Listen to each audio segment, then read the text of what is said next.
once we get through the first parts of it. Okay.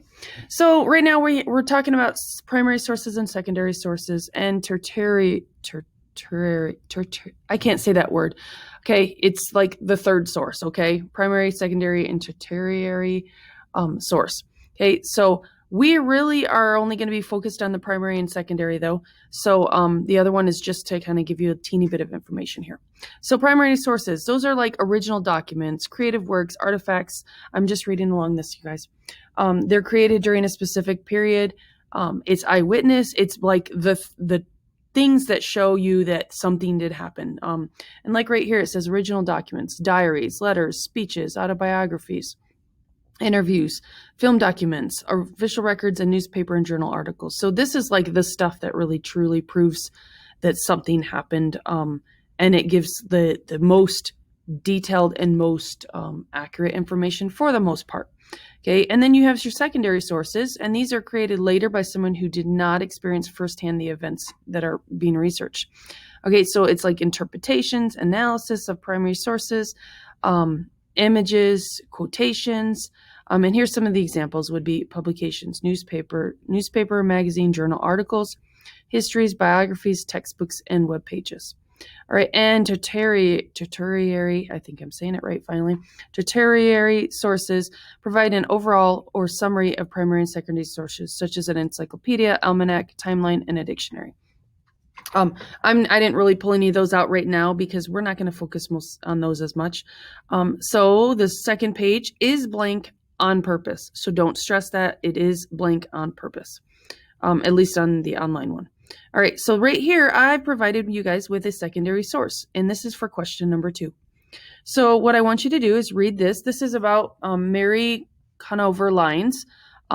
It gives some information about her, and it, like I said, like they said, it's a secondary source because it's an article, and it's not from somebody who experienced this firsthand. So read through this article, and it's going to give you some good information about this lady and what she did and what happened in her life and things like that. And it has her passenger summary, and it's not very clear on here, so I'm really sorry if it's not clear. Everybody has that paper copy, so just get your paper copy out if you want to cover that and look at it.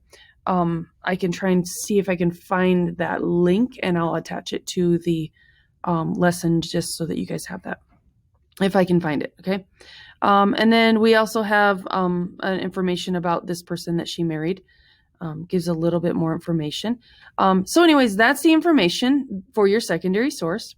And right here, it says, read a letter from Mary Lyons on page 557. Now remember, that is going to be in your article set that I gave you. It'll also be, and as I'm talking, I'm getting logged on really quickly to Amplify. So it'll also be in your library. So when you get into Amplify, and I'm going to have to wait because it's loading a little bit slow. There we go. Good. Fast enough. Okay. You can't really complain though. Nowadays, computers are so fast. All right. And so you can open up your library and get in there and find your passages if you want them. And remember, they will read it to you if you go onto your library. So go into your Titanic collection, continue reading it, and that's where you're going to go into your little dots and lines up here. And we are looking for the Mary Lyons one. Let's find it. Where is it at? I must have looked past it. I see Molly Brown. Oh, letter from Mary Lyons. There it is. Okay, so that's the one that they're talking about, and you can go through and either read it on your passage that is provided on paper or go through your Amplify. All right, so if you're role-playing, so role-playing means if you are pretending you are this person, okay, put yourself in her shoes. What 2 details from the primary source would help you understand her experience on the Titanic? Now, remember, this is our primary source, a letter from Mary Lyons, because she wrote it, okay? She's the one that wrote it, and you can see that she wrote it, or of course, we don't have her handwriting, but you can see that she signed it.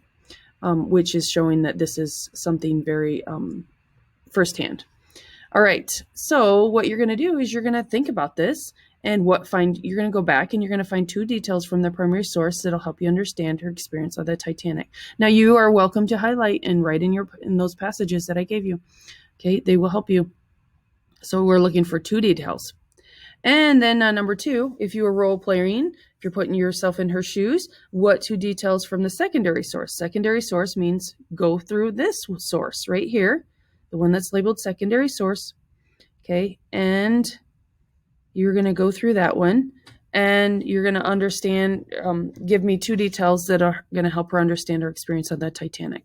And I know that right here, when we covered tertiary sources, it said it was an encyclopedia here, right?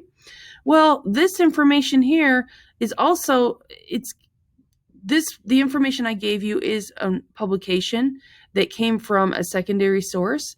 And what I'm trying to do is I'm trying to tell you that this says encyclopedia for tertiary source, but this is truthfully a secondary source. Even though right here you see how it says Encyclopedia Titanica, it is considered a secondary source. I double checked that because it's a biography more than anything. All right.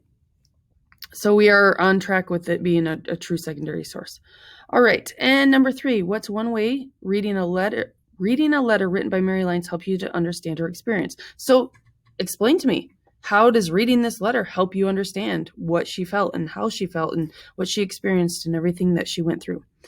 Same thing with number 4. What's one way reading a secondary source of information helps you to understand her experience? Okay, meaning, do we have more information than more details than what she gave us in her letter? Because her letter was kind of her feelings and things like that, whereas our secondary source had a lot of details, facts, information about her and what she did. Okay, so give me some answers for those ones.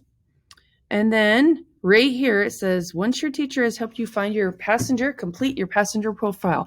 Every person was given a passenger profile on their paper assignment. I taped it to your page. So you're going to take that profile and you're going to read through it, and you're going to reflect who you have, where they were born, the city where you boarded, or where you got on the Titanic. That's what they mean when they say boarded or embarked. Where did you get on the Titanic? Your age, your gender, male or female, your occupation, what job did you do? Your class of travel, were you a first class, second class, or third class passenger? And who did you travel with? And one interesting detail about yourself or your journey. Okay, and you can even, you can even tell me if you lived or died, right? Because all of your passages will show that. All right, and I also have provided you with all of a big list of the passengers so that you can go through and look at them, because I think it's kind of interesting. All right, and you're going to go, once you find out if you are first class, second class, or third class right here, you're going to go and you're going to find in your passage packet, you're going to find those menus for first class, second class, and third class. Remember, those menus are also listed. Let's see. 3 menus right there. Okay, so it's the one that's on, I don't know what page it's on, 570 or something. I think I wrote it down. Oh no, I didn't write it down. But you have to go back and you got to find the packet. Sorry, the menus in the packet. So this one here is the first class menu, second class, and third class menu. So you're going to go find those, and you're going to select 3 items for your dinner on April 14th, 1912. Okay, and then you're going to do the solo for Unit 3, Lesson 1 on page 190. So remember that that's an open book, so go back and look at your passages. Do a good job on that, okay? And it shows that something's loading, but I really don't think we have anything else. That's my blank page here, so don't stress that. All right, so that should give you enough information. If you need anything else, let me know. Those of you that are online, I'm going to also upload a passenger that you can use if you didn't get one of the packets.